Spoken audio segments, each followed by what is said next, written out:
Okay, so we're here today and we're going to be taking a photo and essentially keeping one element of that photo in color and the rest in black and white. A very simple but fairly popular effect. So what you want to do, this is probably the easiest way to do it. So what we want to do is we're going to keep our background layer as just a photo, just in case anything goes wrong and you want to start all over again. You can just delete the other layers and you've got this. So all we're going to do is we're going to duplicate the layer. Let's just call it photo. That makes life pretty simple. So that's our duplicated layer. And what you want to do is you want to hit P, which will bring up the pen tool, which pretty much looks like this. And all that is, if you just remember, it's for paths. It makes life nice and easy. So then you want to press Command Z, and that'll make you zoom in. And then essentially, it's just a case of tracing around that element. Now I'm going to do it fairly roughly, but the better you make yours, the better result you're going to get essentially. And plus this. So that's pretty much it. And if you do make a mistake with your path, like you kind of clicked over there, press Command Z, and if you kind of think path could have been better, Command Z, and then Command Alt Z will take you a step backward, or you can go up here and you've got your step forward, step backwards there as well. So you can go and click on those. But anyway, I won't bore you with making this path completely perfect because it's just a tutorial.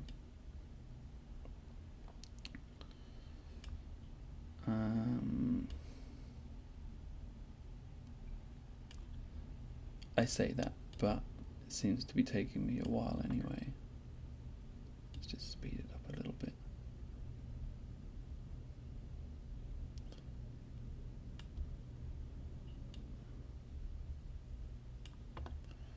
Okay, that wasn't the best. Anyway, so there we are. There's roughly our path there. So once you're happy with your path, you can see that the selection's been made, and that selection is down here. You see if path I've got down here, but it's usually next to your channels layer here, your channels tab here.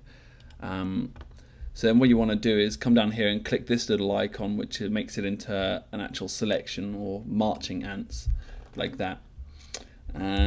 So right now it's actually got our heart layer selected, so it's got everything within that path selected. But if we want to hit Command Shift I, that'll select everything but the heart. And then essentially it's just a case of then going Image, Adjustments, Black and White, and there we are. That's essentially it. And you can also do, I'll show you a few more little tricks just to boost it, just so it's not as, it looks a little bit better than just making it black and white and then being done with it. So you can tint another color to do something like that, but we're going to keep it as black and white. And all we're going to do is if you press Command D, that'll get rid of those marching ants. But around, you can see around it, it's a little bit rough. And so what we want to do is we kind of want to blend that heart with the black and white just a little bit, just so it's not so rough. So press Command Z, Command Alt Z, Command Shift I, and then Q, and that'll make a nice selection for us. And what we want to do is go up to Filter, Blur, Gaussian Blur. And if I turn it up to the extreme here, you can see it blends our edges with the rest of the picture, just so that it's not so rough. So if we turn it up to about, we don't want it too much. I just want to kind of maybe blur it a little bit. It might not make much of a difference, but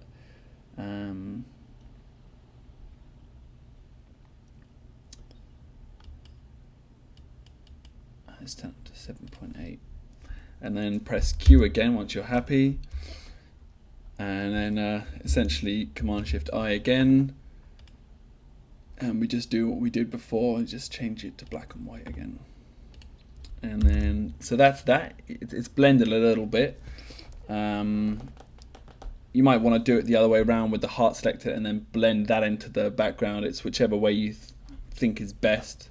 I probably should have done that in hindsight, but yeah, that's it. And then what you want to do is, as I say, you don't want it just to be, this is fairly flat, black and white. Everything is fairly, as I say, flat. So you kind of want to go layer, new adjustment layer, and curves. And if you just make a little curve here, just around there and there, not so extreme, you'll see that it'll just give a little bit of, it just darkens the shadows and brightens the highlight. It just lifts the whole picture. It gives it just a little bit more depth and feeling to it. And you can see the difference quite clearly. And it also, nicely boosts our red as well. So that's nice. And we could almost go, we can almost do our levels as well. Let's do a little level here. I just want to darken those blacks just a touch. So now you can see, from our original image to our final image, it looks very nice. Nice highlighting depth on the hands here. It looks really nice. So that's essentially it. If you have any problems, I don't think you should. It's a fairly simple tutorial, but let me know and I can help you out a little bit more. And just for future reference, if you can just work on this, hit this layer here, and if you do want to, you have to unlock it. So just double click on it, click OK, boom, unlocked. But that's it. Thank you very much, and I hope you found this helpful.